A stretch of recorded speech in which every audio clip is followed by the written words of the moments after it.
如果你要喺仁川機場轉機，得10幾個鐘，你會點揀呢？衝出市區打卡食好嘢，留喺機場附近 hea 下，定係直接瞓 transfer lounge 呢？今次呢條片我就用2次真實嘅轉機經歷，俾大家參考一下衝出市區同埋喺仁川機場附近行下嘅分別，仲有俾埋時間線大家參考。無論你係得幾個鐘或者係成日，呢一條片咧都應該可以幫你做到 planning 嘅。事不宜遲，我哋即刻進入正題啦。咁記得第一次咧，其實係我第一次搭呢個長途飛機咧去加拿大體驗生活嘅。年少無知嘅我咧就 pack 咗超級多嘅行李過去啦。點知咧去到機場 check in 嘅時候咧，就俾人捉住咗，見到我有太多嘅 carry on 啦。咁所以其實第一次轉機嘅時候咧，我俾人罰咗錢之餘咧，仲要我係拎住好多嘅 carry on 啦。咁所以我去到韓國嘅時候，其實係冇買到太多嘢嘅。好啦，咁我哋講完呢個小插曲之後咧，就正式開始第一次喺韓國嘅仁川機場轉機啦。第一次轉機咧，我係搭大韓航空由香港飛去溫哥華，中途咧就會喺仁川轉機。轉機嘅時間咧有10小時35分鐘。當日我喺香港時間夜晚11點幾入閘，上到飛機冇幾耐咧就派餐啦。咁喺呢度簡單介紹一下大韓航空經濟艙嘅 signature 飛機餐，就係呢個 bibimbap啦。真係每次食咧都覺得佢超級好食，而且份量對我嚟講咧都係啱啱好嘅。咁而之後咧去溫哥華嗰程咧，我就食咗個薯仔燉牛肉做晚餐啦。咁早餐咧就會有呢一個奄列。咁整體嚟講咧，我覺得大韓航空嘅餐飲水準咧其實都係唔錯嘅。咁食飽飽咧睇咗陣戲我就瞓覺啦。韓國時間凌晨5點25分就落到地，之後排隊落機過海關。5點56分咧，其實已經搞掂晒所有嘢㗎啦。順便提一提大家，我喺飛機上面咧問咗空姐，其實我使唔使填 arrival card 啦？咁佢就話唔使，但其實落到地過海關嘅時候咧，關員就話要嘅，咁我就即刻填翻啦。地址嗰欄咧，我哋寫 transfer 就 OK 啦。雖然轉機嘅登機證咧，香港會一齊俾埋你嘅，不過大家最好咧都提前 download 定或者 keep 低你嘅轉機資料，以防萬一。轉機嘅行李咧係直運嘅，所以我哋唔需要攞啲大型嘅行李，淨係攞 hand carry 就 OK 啦。我大概搭咗1個鐘頭嘅機場快線，7點39分就去到首爾站，揾咗個 locker 寄存行李。費用咧我就唔係好記得確實嘅數字啦，大概咧應該係港幣30蚊左右，可以用 T-money 或者係信用卡俾錢。放低咗行李之後咧，我就搭車去玩啦。8點3我哋就去到呢個安國站，見到有部 Wow Pass 嘅機，順便咧換咗少少錢。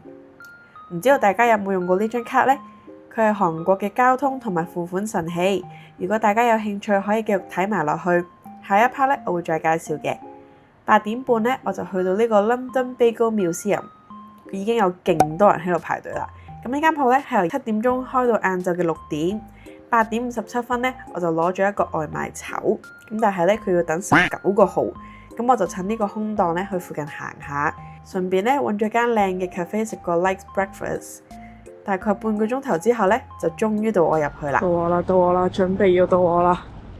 而家行翻去先睇，見唔見到人？買勁多 bagel 咯 ！Oh my god！呢間 bagel 店之所以咁出名呢，係因為佢哋嘅 bagel 款式多又好食，而且英文風嘅裝修好靚，好啱打卡。我純粹咧係抱住呢個朝聖嘅心態，用咗5分鐘入去買完個外賣咧就走人啦。咁之後咧大概搭咗半個鐘頭地鐵啦，就去到廣藏市場。呢度咧就開朝頭早9點到夜晚10點嘅。之前咧我有食過一檔好好食嘅豬肉餅，但係去到之後咧先發現原來佢開11點。小息，咁所以咧我就求其揾啲嘢食就算啦。老實講咧，可能係因為唔夠瞓啦，胃口其實麻麻地。不過咧，就算我哋早咗嚟廣藏市場咧，都會有啲鋪頭開嘅，唔會完全冇嘢食。食完之後咧，我就慢慢行去明洞嘅12層 Daiso， 順便當散下步啦。呢間明洞嘅 Daiso， 相信大家都唔陌生，真係大到誇張啊！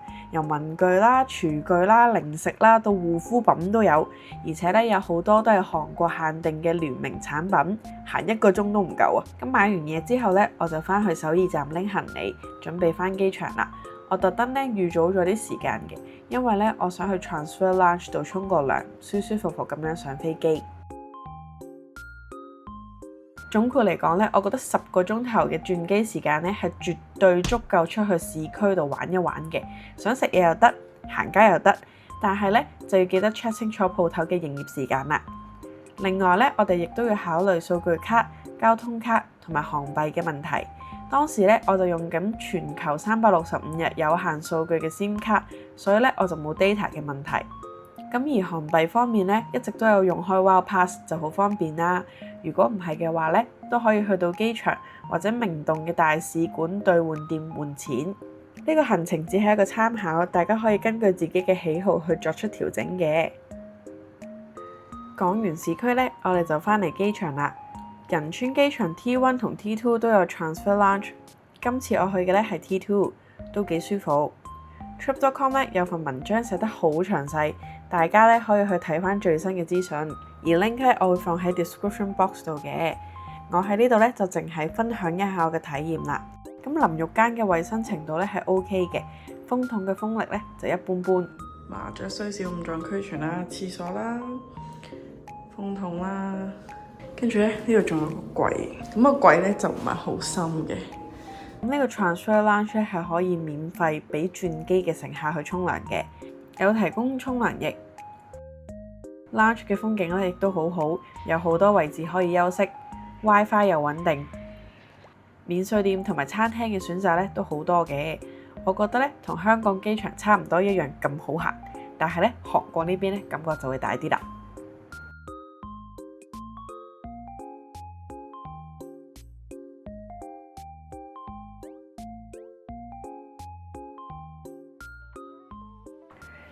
跟住就嚟到我第2次轉機啦，又係搭大韓航空去加拿大。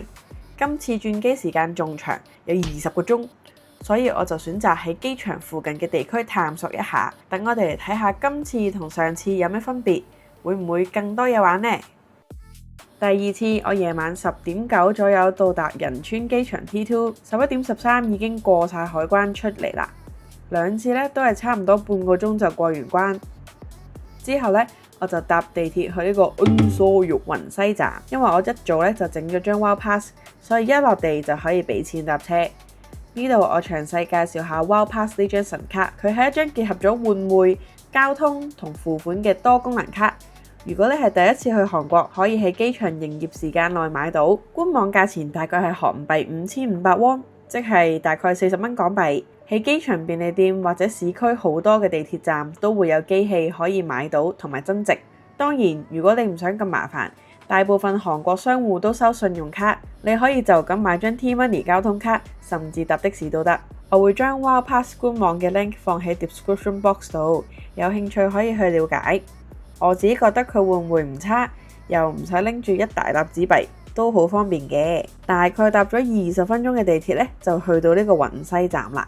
我預先咧就用咗 app check 到地鐵站附近咧係有便利店嘅機器可以換錢，咁所以咧我就去換咗少少錢，之後咧就行返去酒店，沿途見到啲櫻花，也是趕上了韓國櫻花季嘅美美啊！12點3左右咧就終於到酒店啦。今次住嘅係 GL 城市仁川機場酒店，房價大概港幣310蚊一晚。因為 land 韓國嘅時間好尷尬，而且 layover 時間好長，所以咧就決定租間酒店舒舒服服咁瞓覺。其實幾市正嘅，沖涼嘅地方啦，都算係乾淨啦。咁跟住仲有洗衣機，有得煮嘢食。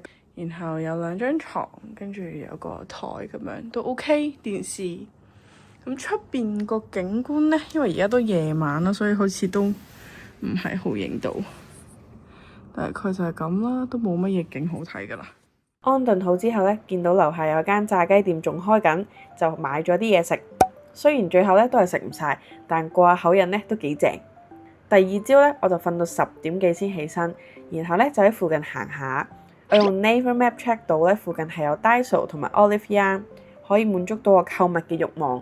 附近咧都有啲食肆嘅，不過咧繁榮程度始終都係冇市區咁熱鬧。加上又落雨啦，又冇大嘅商場可以行，就比較悶啦。如果你俾我揀多次咧， 20幾個鐘頭嘅轉機，我一定會去返首爾市區嘅。尤其是咧係第一次去韓國嘅朋友，大膽勇闖市區啦！景點又多，嘢食又正。雲西呢區咧就比較似係上班區，附近咧係得零星嘅食肆，又冇咩特別好玩。今次就當幫大家試咗福啦。不過如果你轉機係得4至6個鐘，又想買韓國 Daiso 嘅平價護膚品、餐具，又或者係聯名產品，咁雲西區呢間 Daiso 咧都算大嘅，係機場最近嘅選擇。至於想行 Olive Young 呢，大家可以繼續睇埋落去。時間嚟到差唔多3點鐘，行到咁上下，去咗間 cafe 食午餐，順便整理下我啲戰利品。咁我就搭地鐵返機場啦。4點半嘅時候咧，就到達咗呢個仁川機場嘅離境層。然後我發現咧，機場本身咧其實就有間 Olive Young，好似仲大過雲西嗰間添。咁所以咧，如果你淨係想買 Olive Young 啦，其實入境韓國之後咧，留喺機場度購物就得㗎啦，唔使又 book 酒店又買 Wow Pass。不過當然啦，要視乎你嘅航班幾點到嘅，同埋咧留意機場嘅鋪頭會開幾點、閂幾點。呢度咧有個最重要嘅提醒，就係落咗機之後咧，其實你就要決定去返禁區嘅範圍轉機啊，定係直接出境。如果你想去韓站樓非禁區嘅鋪頭度買嘢嘅話咧，就記住要直接入境韓國啦，千祈唔好行返去禁區度啊！入咗禁區咧就唔可以再入境㗎啦。咁行到差唔多時間咧，我就出境準備上飛機啦。提一提大家，如果要退稅嘅話咧，就記得預留時間喺機場搞埋啦。咁總括而言啦，如果咧你嘅轉機時間係超過10個鐘，又精力充沛嘅話咧，其實首爾市區咧係絕對值得一去嘅。但如果時間唔多，又或者其實你係夜晚先到嘅，想舒服啲咧，去行下雲西區或者留喺機場咧，其實都係一個選擇嚟嘅。希望今次呢條片咧可以幫到大家 planning 韓國轉機嘅行程。有咩歡迎留言話俾我知。雖然呢條片咧拍咗一段時間㗎啦，但係我相信攞嚟做一個參考咧，都依然有啲價值嘅。如果你中意呢條片咧，記得俾個 like 同埋訂閱我個頻道。我係維納斯，嚟緊咧會準備去澳洲讀 Master of Occupational Therapy， 會繼續分享我嘅留學同埋旅行嘅生活。我哋下次見啦，拜拜。